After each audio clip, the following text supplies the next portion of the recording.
Chapter 11. There were these things to do. He transferred all the eggs from the small beach into the shelter, reburying them near his sleeping area. It took all his will to keep from eating another one as he moved them, but he got it done, and when they were out of sight again, it was easier. He added wood to the fire and cleaned up the camp area. I could laugh at that, cleaning up the camp. All he did was shake out his windbreaker and hang it in the sun to dry the berry juice that had soaked in and smooth the sand where he slept. But it was a mental thing. He had gotten depressed thinking about how they haven't found him yet, and when he was busy, he had something to do. The depression seemed to leave. So there were these things to do. With the camp squared away, he brought in more wood. He had decided to always have enough on hand for 3 days, and after spending one night with the fire for a friend, he knew what a staggering amount of wood it would take. He worked all through the morning at the wood, breaking down dead limbs and breaking or chopping them in small pieces, storing them neatly beneath the overhang. He stopped once to take a drink at the lake, and in his reflection he saw that the swelling on his head was nearly gone. There was no pain there, so he assumed that had taken care of itself. His leg was also back to normal, although he had a small pattern of holes, roughly star-shaped, where the quills had nailed him. And while he was standing at the lake shore taking stock, he noticed that his body was changing. He had never been fat, but he had been slightly heavy, with a little extra weight just above the belt at his sides. This was completely gone, and his stomach had caved into the hunger, and the sun had cooked him past burning, so he was tanning, and with the smoke from the fire his face was starting to look like leather. But perhaps more than his body was the change in his mind, or in the way he was becoming.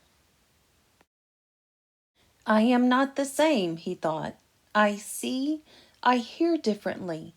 He did not know when the change started, but it was there. When a sound came to him now, he didn't just hear it, but would know the sound. He would swing and look at it, a breaking twig, a movement of air, and know the sound as if he somehow could move his mind back down the wave of sound to the source. He could know what the sound was before he quite realized he had heard it.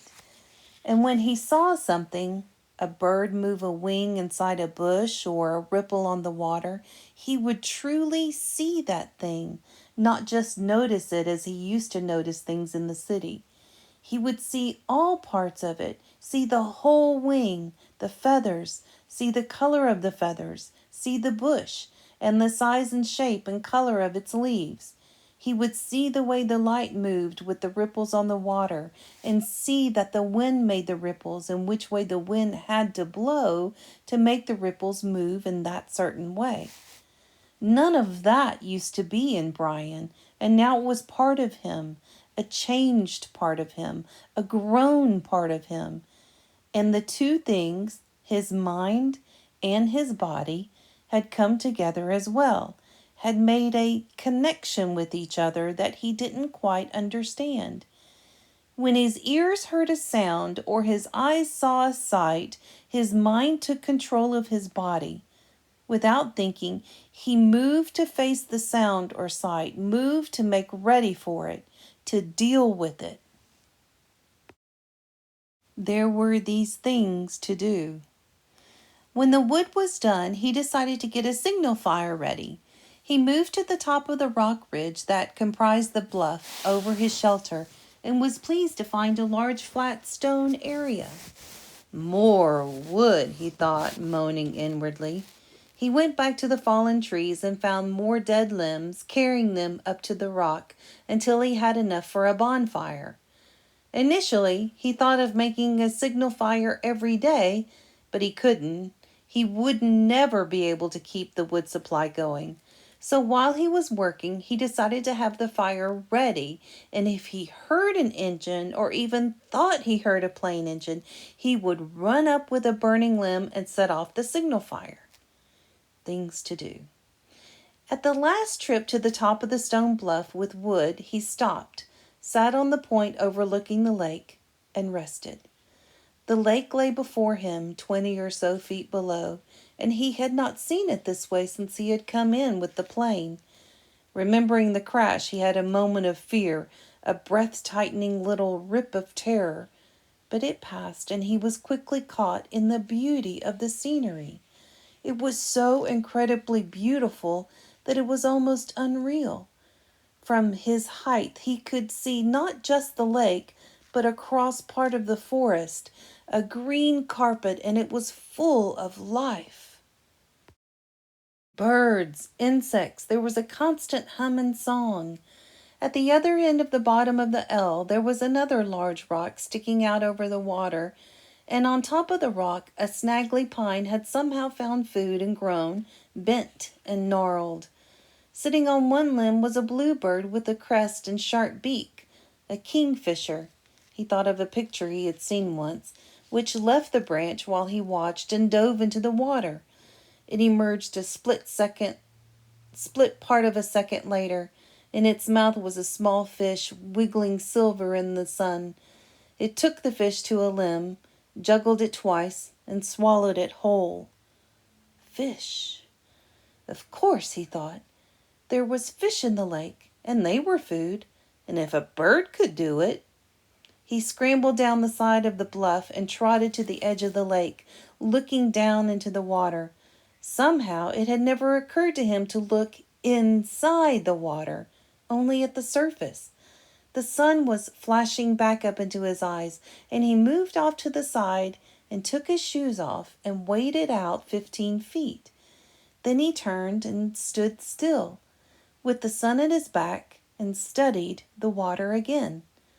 It was, he saw after a moment, literally packed with life. Small fish swam everywhere, some narrow and long, some round, most of them 3 or 4 inches long, some a bit larger and many smaller. There was a patch of mud off to the side leading into deeper water, and he could see old clamshells there, so there must be clams. As he watched, a crayfish looking like a tiny lobster left one of the empty clamshells and went to another looking for something to eat, digging with its claws. While he stood, some small roundish fish came quite close to his legs, and he tensed, got ready, and made a wild stab at grabbing one of them. They exploded away in 100 flicks of quick light, so fast that he had no hope of catching them that way. But they soon came back, seemed to be curious about him, and as he walked from the water, he tried to think of a way to use that curiosity to catch them. He had no hooks or string, but if he could somehow lure them into the shallows and make a spear, a small fish spear, he might be able to strike fast enough to get one. He would have to find the right kind of wood, slim and straight. He had seen some willows up along the lake that might work, and he could use the hatchet to sharpen it and shape it while he was sitting by the fire tonight. And that brought up the fire, which he had to feed again. He looked at the sun and saw it was getting late in the afternoon, and when he thought of how late it was, he thought that he ought to reward all his work with another egg, and that made him think that some kind of dessert would be nice. He smiled when he thought of dessert, so fancy, and he wondered if he should move up the lake and see if